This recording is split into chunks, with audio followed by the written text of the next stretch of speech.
అందరికీ నమస్కారం అండి. ఇవాళ చాలా సంతోషంగా ఉంది నాకైతే. అక్కినేని నాగేశ్వరరావు గారి శత జయంతి ఉత్సవాల్లో పాల్గొనే అవకాశం నాకు కలగజేసిన వెంకట గారికి, నాగార్జున గారికి, మొత్తం వాళ్ళ ఫ్యామిలీ మెంబర్స్కి అందరికీ కూడా నా కృతజ్ఞతలు తెలియజేస్తున్నాను. నేను చిన్నప్పుడు చదువుకునేప్పటి నుంచి కూడా నేను నాగేశ్వరరావు గారి అభిమానిని. నాగేశ్వరరావు గారి సినిమా, అందులో సావిత్రి గారు కూడా ఉన్నారు సినిమా అంటే మొదటి రోజు మొదటి ఆడు చూడటమే కాకుండా మా ఏలూరులో ఆ సినిమా ఎన్ని రోజులు ఆడితే అన్ని రోజులు 4-5 సార్లు నాకు కనీసం వెళ్ళి చూసి ఇచ్చేవాడు. అంతటి అభిమాని.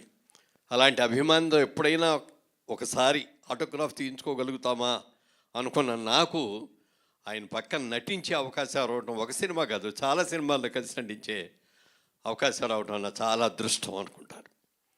మరి కమిట్మెంట్ చెప్పాలంటే ఒకే ఒక సందర్భం. మేము రాజేశ్వరి కళ్యాణం అని ఒక సినిమా చేసాం. ఆ సినిమాకి చాలా నంది అవార్డులు కూడా వచ్చినాయి. నాగేశ్వరరావు గారును వాణిశ్రీ గారు దాంట్లో మెయిన్ రోల్స్. క్రాంతి కుమార్ గారు డైరెక్ట్ చేశారు. క్రాంతి కుమార్ గారు అన్నారు, పాట మనం దేవిపట్నం అని గోదావరి ఒడ్డున అక్కడ షూటింగ్ చేస్తాం, అక్కడ సెట్ అది వేసాం. మురళీమోహన్ రేపు నుంచే సాంగ్ తీయాలి, చాలా మంచి సాంగ్ అది, ఎందరో మహానుభావులు అందరికీ వందనాలని త్యాగరాజు కుర్తి అది. మరి ఈ సినిమా నాకైతే ఆ పాట బిఫోర్ సన్ రైజ్ వచ్చే లైట్లో తీయాలని ఉంది నాకు. మరి రాజమండ్రి నుంచి నాగేశ్వరరావు గారు, వాణిశ్రీ గారు రాగలరో లేదో నాకు తెలియదు. నువ్వేమైనా ప్రయత్నం చేసే వాళ్ళకి కనుక ఒప్పిస్తే దాన్ని అద్భుతంగా మనం తీద్దామని చెప్పి అన్నారు. ఏమండి కష్టమేమో, అంత పెద్దాళ్ళని మనం ఇబ్బంది పెట్టడం కరెక్ట్ కాదేమోనండి అన్న. ప్రయత్నం చేయవయ్యా, ప్రయత్నం చేస్తే తప్పే ఉంది అన్నారు. ముందు నాగేశ్వరరావు గారి దగ్గరికి వెళ్ళి ఇట్లా అన్నారండి క్రాంతి కుమార్ గారు డైరెక్టర్ గారు అంటే, ఏం చేద్దాం బాగానే ఉంటుంది కదా చేద్దాం, కానీ ముందే వాణిశ్రీని అడుగు అన్నారు.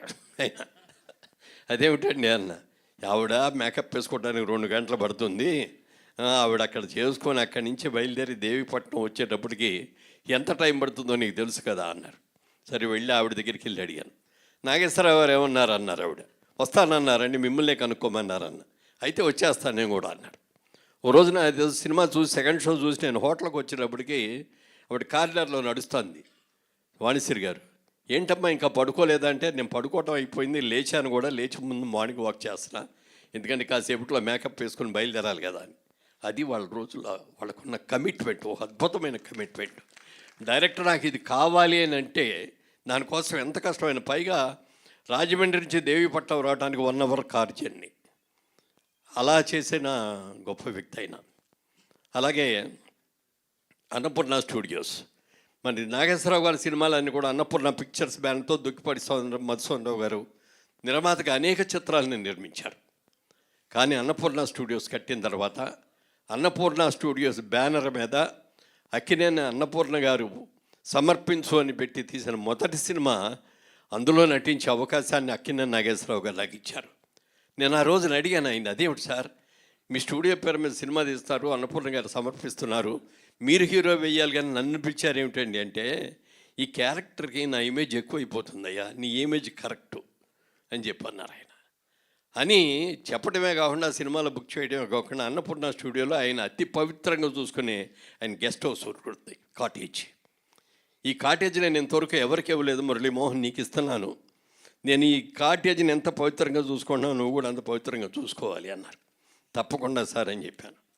అలా ఆయనతో ఎన్నో కబుర్లు చెప్పేవారు. ఇండస్ట్రీస్ వాళ్ళు వచ్చిన రోజుల్లో ఎన్ని కష్టాలు పడ్డారు, ఎన్ని సమస్యలు ఎదుర్కొన్నారు, మేము ఇన్ని సమస్యలు ఎదుర్కొని మీకు వచ్చేటప్పటికి మేము అంతా కాంక్రీట్ రోడ్లగా వేసాం, మేము మీరు హాయిగా దాని మీద కారులో వెళ్ళిపోతున్నారు అని చెప్తూ ఉండేవారు. ఆయన నాకు ఇచ్చిన ఒక మంచి మాట నేను జీవితంలో మర్చిపోలేనది.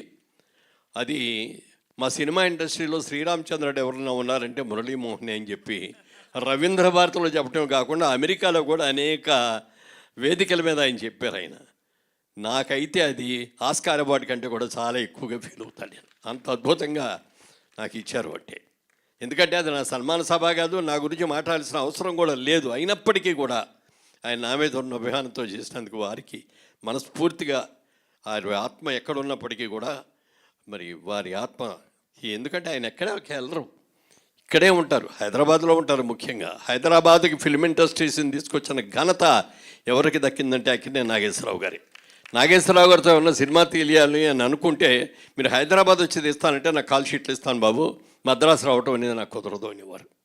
అలా ఇక్కడ ఇండస్ట్రీని డెవలప్ చేసిన మహానుభావులు, వారికి ఆత్మశాంతి కలగాలని మనస్ఫూర్తిగా కోరుకుంటూ నాగేశ్వరరావు గారితో తీసాం. అలాగే నాగార్జున గారితో కూడా 3 సినిమాలు తీసే అదృష్టం మాకు కలిగింది.